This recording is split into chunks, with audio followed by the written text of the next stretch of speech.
안녕하십니까. 직장갑질 119입니다. 직장 내 괴롭힘 금지법 시행 6주년이 코앞이지만 여전히 많은 직장인들이 직장 내 괴롭힘을 호소하면서 자해와 자살을 고민하고 있습니다. 지금도 직장갑질 119에는 관련 상담들이 이어지고 있는데요. 극심한 직장 내 괴롭힘 이후 죽음을 선택한 기상캐스터 고 오요한나 씨와 같은 억울한 죽음을 막고 일터의 안전을 확보하기 위한 대책 마련을 촉구하는 기자회견에 지금부터 직장갑질 119와 국회 환경노동위원회 정혜경 진보당 의원님이 함께 시작하겠습니다. 오늘 기자회견은 정혜경 의원의 인사말로 시작합니다. 이어 윤지영 직장갑질 119 대표가 직장갑질 119에 접수된 직장 내 괴롭힘으로 인한 자해, 자살 상담 사례 그리고 분기별 조사에서 나타난 자해, 자살 고민 통계와 함께 이와 같은 사례와 통계에 저희가 집중해야 하는 이유에 대해서 발언을 할 예정입니다. 마지막으로 직장갑질 119 운영위원인 김유경 노무사가 직장 내 괴롭힘 문제 해결을 위한 법과 제도 그리고 직장 내 괴롭힘을 다루는 행정노동이 어떤 방향으로 변화해야 되는지에 대한 발언을 이어가겠습니다. 그럼 정혜경 의원의 인사말로 오늘 기자회견을 시작하겠습니다.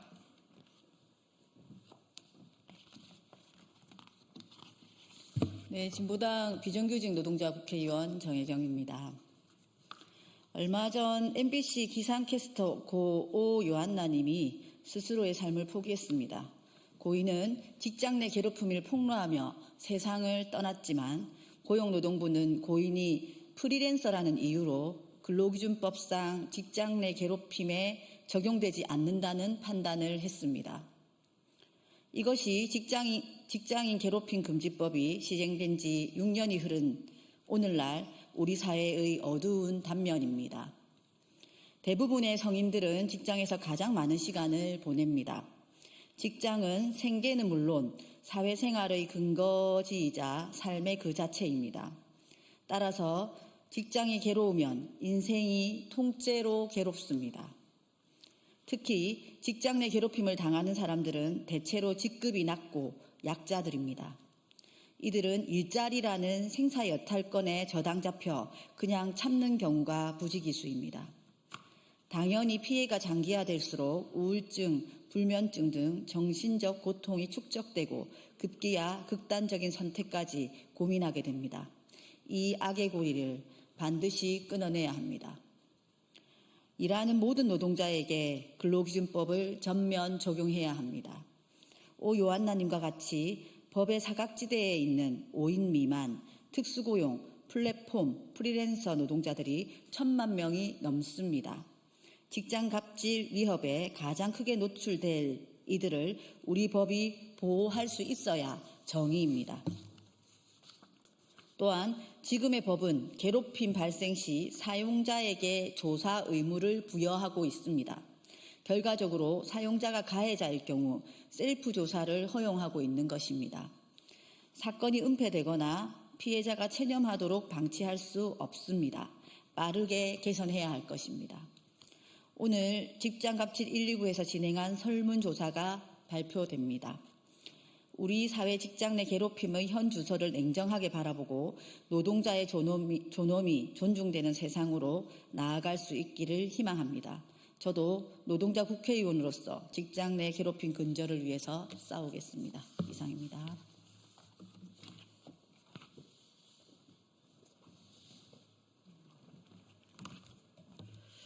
예, 지금 국회 안에서도 직장 갑질 때문에 시끄러운 것으로 알고 있습니다. 사실 직장 내 괴롭힘은 신체적, 정신적 건강에 치명적인 영향을 미칩니다. 그래서 직장 갑질 119에도 특히 그중에서 자살, 자해 충동을 말씀하시는 분들의 사연이 이어지고 있습니다. 제가 구체적인 개인 정보를 특정할 수 없어서 몇 개를 골라서 개인 정보를 드러내지 않고 좀 소개하도록 하겠습니다.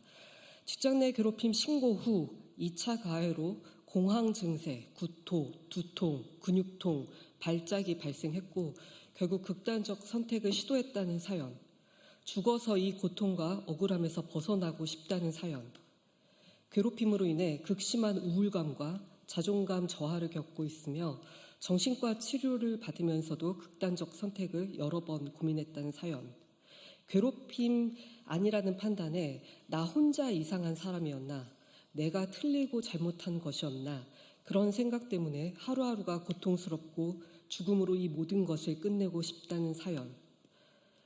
매일 밤잠을 이루지 못할 만큼 힘들었고 극단적 선택까지 생각한 끝에 괴롭힘 신고를 했지만 행위자에 대한 징계위원회 결과는 구두 경고로 그쳤다는 사연. 직장 내 괴롭힘과 스트레스로 자살한 동기 직원을 보며 악행을 끊고 싶다는 사연. 내가 죽어야 괴롭힘이 끝날 것 같다는 사연. 회사에 출근해 가해자를 볼 생각을 하면 가슴이 두근거리고 밤에 잠을 잘 수 없어 밤을 새고 출근한 날의 연속이라는 사연. 가해자들만 보면 가슴이 뛰고 숨이 제대로 안 쉬어지고 등에서 땀이 나며 다리가 떨려 도저히 생활할 수 없다는 사연. 괴롭힘 때문에 퇴사를 했는데 이후 상습적인 자해 충동과 극단적 사고에 시달리고 있다는 사연. 사실 이러한 사연 모두가 어떤 예민한 개인의 특성이 아니라 직장 내 괴롭힘이 심각할 때 그리고 직장 내 괴롭힘이 해결되지 않을 때 보편적으로 나타날 수 있는 상황이다라는 것을 알아주시면 좀 고맙겠습니다. 이러한 것과 관련해서 저희가 매 분기마다 조사를 하고 있습니다. 그와 관련한 구체적인 내용은 기자회견문을 통해서 저희가 미리 배포를 했습니다. 법 시행 6년이 되었습니다. 그럼에도 불구하고 직장인 3명 중 1명꼴로 현장에서 괴롭힘을 당하고 있습니다.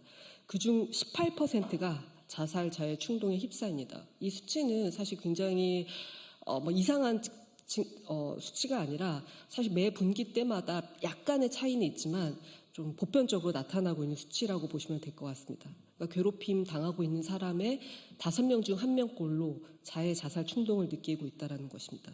특히 법의 사각지대에 있는 노동자들 그리고 직장 내 괴롭힘 해결을 실질적으로 기대하기 어려운 비정규직 5인 미만 사업장 노동자의 자살, 자해 충동 비율이 굉장히 높습니다. 을질, 허위신고의 프레임으로 직장 내 괴롭힘을 바라보는 사회에서 제도가 제대로 작동하지 않는 현실에서 이 수치는 더 올라갈 수밖에 없습니다. 직장 내 괴롭힘은 노동자를 죽음에 이르게 하는 일터 안전의 문제라는 것을 우리 모두 심각하게 받아들여야 될 것입니다.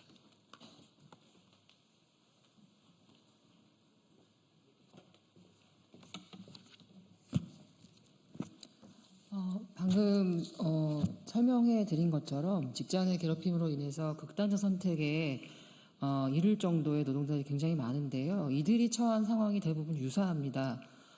우선 법상으로는 사용자에게 최초로 신고를 하라고 되어 있지만 이처럼 극심한 괴롭힘에 시달리는 피해자들은 자신이 속한 일터의 조직문화 시스템 탓에 신고 자체가 어려운 경우가 많습니다.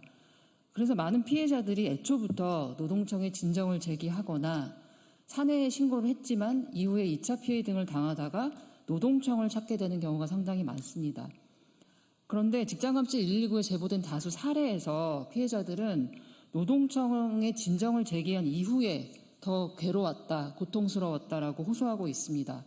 여러 가지 문제가 있는데요. 우선 노동청의 직장 내 괴롭힘 신고 사건 처리 지침이 문제가 되고 있습니다. 방금 전에도 설명해 주셨지만은 사용자가 괴롭힘 행위자라고 하더라도 근로감독관의 조사와 사용자의 셀프 조사를 병행하도록 노동청의 지침이 마련되어 있고 이 때문에 사용자의 괴롭힘 행위가 있은 이후에 노동청이 소극적인 조사에 그쳐서 더 큰 피해가 발생하는 경우를 많이 제보받고 있습니다. 그리고 두 번째로는 사내 조사에서 객관적인 조사가 이루어지지 않을 경우에 노동청에 진정을 제기하고 노동청이 직접 조사를 할 수 있도록 지침이 마련되어 있지만 객관적 조사를 실시하지 않았다라고 하는 판단 기준이 매우 엄격하게 되어 있습니다. 그래서 담당 감독관이 사내 조사의 문제점을 명확히 파악하지도 않은 채 사용자가 제출한 조사 보고서를 형식적으로 검토하고 종결하는 경우가 굉장히 많습니다. 그리고 특히 최근에 노동청의 진정 사건에서 근로감독관이 신고 대상 행위가 지속적 반복적으로 행해지지 않았다라는 이유로 괴롭힘이 아니다라고 행정 종결하는 사례를 자주 접하게 됩니다. 현행 법상에도 없는 판단 기준을 대입해서 충분한 조사를 거치지 않은 채 괴롭힘이 아니라고 함부로 결론을 짓고 있는 것입니다. 그리고 나아가 이것은 여전히 계속 문제로 지적되고 있는 지점 중에 하나는 근로감독관의 괴롭힘 조사 시에 감수성이 부족하고 2차 피해에 해당될 만한 부적절한 조사 방식 등이 꾸준히 문제가 되고 있습니다. 저희가 수차례 문제를 지적했지만 여전히 현장에서는 출석 조사 과정에서 피해자를 탓하고 의심하는 태도라든가 행위자를 오히려 두둔하는 언급이라든가 증거가 부족하다면서 성급히 결론 지는 태도 등으로 인해서 한층 피해자들의 고통이 배가 되고 있는 사례들을 쉽게 만나보고 있습니다. 이 같은 문제가 되풀이되지 않도록 고용노동부는 내부 사건 처리 지침에 불합리하거나 부당한 부분을 즉각 개정하고 특히 사건 조사 시에 일회성 행위이므로 괴롭힘이 아니다라는 법 기준에도 부합하지 않는 판단 기준을 즉각 폐기해야 합니다. 그리고 마지막으로 법제도 개선 측면에서는 당장 근기법을 전면 개정하거나 특별법을 제정하는 것이 요원하다면 적어도 피해자의 생존을 위협하는 인권 침해 문제인 직장의 괴롭힘만이라도 고용 형태와 무관하게 일하는 사람 모두에게 적용될 수 있도록 법을 개정해야 합니다. 현재 고 오요한나님의 죽음 이후에 다수의 근로기준법 개정안이 국회에 발의되어 있습니다. 각 법률 개정안의 접근 방식과 요건 등이 다소 상이하지만 근본적인 방향성과 취지가 일치하는 만큼 이번 국회에서 반드시 일하는 사람 누구에게나 직장 내 괴롭힘 금지법이 전면 적용되도록 구체적인 논의를 더 늦기 전에 시작해야 할 것입니다. 네, 이상입니다.